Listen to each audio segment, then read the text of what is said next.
there was a hope. And as a teacher, I often explain to my students that the family is the smallest unit of the society. And when that smallest unit is strong, healthy, and grounded in God's design, it has a powerful effect in everything beyond it. But as I taught this lesson year after year, I began to realize something important. Not every child raises their hand with confidence when we talk about family. Some children hesitate, some grow quiet, some look down. Because while we may define family in simple terms, the reality of many children is far more complex. In my years of teaching, I have seen students who were raised by single parents, grandparents, relatives, or guardians. I have met children who associate home not only with comfort, but with noise, conflict, or silence. And I have also seen children from whom school felt safer than their own homes. These experiences taught me that when we talk about family, we must do it with so much grace, sensitivity, and truth. Family is meant to be a place of love, but love that needs guidance. Love without boundaries can be harmful, and authority without grace can become crushing. That is why God gave us His Word. And in Colossians and Ephesians, we see that God cares deeply about family relationships. How parents lead, how children respond, how words are spoken, and how discipline is given. God's design for family is not about control or perfection. It's about relationship shaped by love, respect, and grace. And today, as we talk about the boundaries in the family relationship, we are not here to pinpoint fingers or to reopen wounds. We are here to learn, to reflect, and to allow God to heal and to restore. Whether our families feel complete or broken, peaceful or struggling, God's grace is sufficient for our homes. And because of this, we must first understand the kind of love that builds a healthy home. I have 3 points that I prepared for you. The first point is that love at home must be rooted in grace and truth. What does that mean? It means that loving our family is not just about being nice all the time. You don't have to be nice all the time. Or letting people do whatever they want. That's not real love. It can actually hurt people in the long run. Love that is rooted in grace is patient, forgiving, and understanding. It's about showing kindness even when someone makes a mistake, just like God forgives us. But love also needs truth. Truth helps us set limits, teach right from wrong, and guide one another in the right way. Without truth, love can become weak or confusing. We see how important this balance is when we look at the children's behavior. One of the most humbling lessons I've learned when I'm teaching is that what children experience at home often comes when lead into the classroom. I've noticed that children who are quick to bully or speak harshly towards others at school are sometimes the same children who live in the homes where there is more anger than grace, or more strictness than understanding. When truth is enforced without grace, children may obey, but out of fear, and carry that hurt inside. And that hurt often comes towards others. This shows why our first point matters so much. When love at home is grounded in both grace and truth, children learn correction without shame, limits without fear, and discipline with security. They learn not only what is right, but how to live it out with love. The second point is that boundaries create security and distance. Sometimes when we hear the word boundaries, we think it means keeping people away from you. being strict, being cold, but that's not what God intends us. Boundaries in family relationship are not meant to create distance. They are meant to create safety, trust, and love. Honestly, I can relate this on my own life. You know what? I grew up in a very conservative family. In my childhood, as I mentioned on my previous sermon, my childhood was full of rules.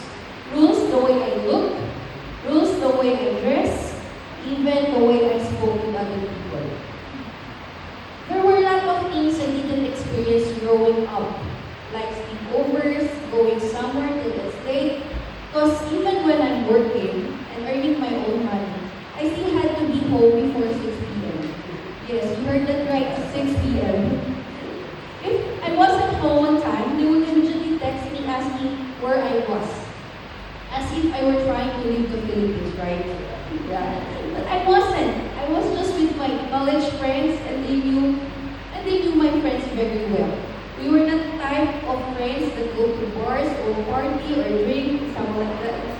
At the time, of course, I really didn't understand why I have curfew and my friends doesn't have. And one of the lessons I learned is that boundaries are meant to protect, not to control. I remember talking to my co-teacher and mentor. I'm sharing how strict my parents were. She told me this line, "Your upbringing is good, and they are keeping you away from wrong things." Those words made me pause and reflect. I began to see that every rule, every limit, every expectation was an act of love and care. Now that I'm married, I truly appreciate those times I followed their rules, even when following them made me cry or feel frustrated.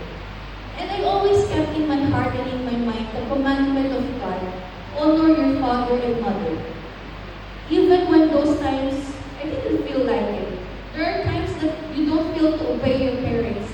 You don't feel to follow their rules. But you have to choose I chose to honor my parents and my mother and my father. And now I can see how those moments of obedience shaped me, guided me, and prepared me for the responsibilities and the relationships I have today. And I remember this one story when I was in grade school. We were at the church and I did something wrong. And my dad told me, when you get home, lie down. Because papaluin ako ng chinelas. Yeah. So I obeyed. When I got home, I obeyed. I lay down. And then, what's next? He completely forgot about it. So as a child, I'm thinking, should I get up? Or should I wait a little longer until he remembers? Yeah, and you know what happened? He completely forgot about it. So it's a winning situation for me. So looking back, moments like these taught me an important lessons. Boundaries, when rooted in love, create security and not distance. They show us what is safe, help us understand expectations, and guide our hearts. My parents' rules, strict as they seemed at that time, created a home where I learned values, faith, and respect. In the same way, when we set healthy boundaries in our families today, we are not pushing people away. Remember that, church, we are not pushing people away. We are protecting hearts, guiding their behavior, and creating a home where love and flourish. The third point is that God can heal and restore broken family patterns. Maybe you grew up in a home where shouting is normal, where silence felt like a punishment, or love felt conditional. The good news is that in Christ, those unhealthy patterns can stop with you. You don't have to keep repeating the same hurt. Think about Joseph in the Old Testament. His family was full of favoritism, jealousy, and betrayal. Yet he chose a different path. Where he could have taken revenge, he chose forgiveness instead. God rewrote his family story. And you know what? One perfect example of restoring broken family pattern is the life of my husband, John. He came from a blended family. His family had five siblings, while his father's first family had three. So there were times when we're driving home, he would share stories of how his family struggled.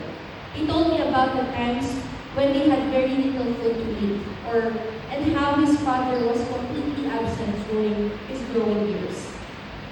When his father passed away, he lived with his twin brother, Jerome and Jason, until the twin decided to go abroad, so he left alone at his house. Then one time, without communication, his father messaged him saying that he had nowhere to stay and asked if he could live with John. And without hesitation, John agreed. That small act of grace opened the door of healing. His half-brothers in Australia later messaged him, thanking him for welcoming their father into his home.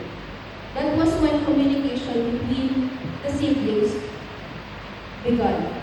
They even invited John here in Australia, helping him arrange everything. And now, we are living with his brother Kuya Arch, who treats John as if they had known each other since birth. And they're also supporting the other siblings back in the Philippines.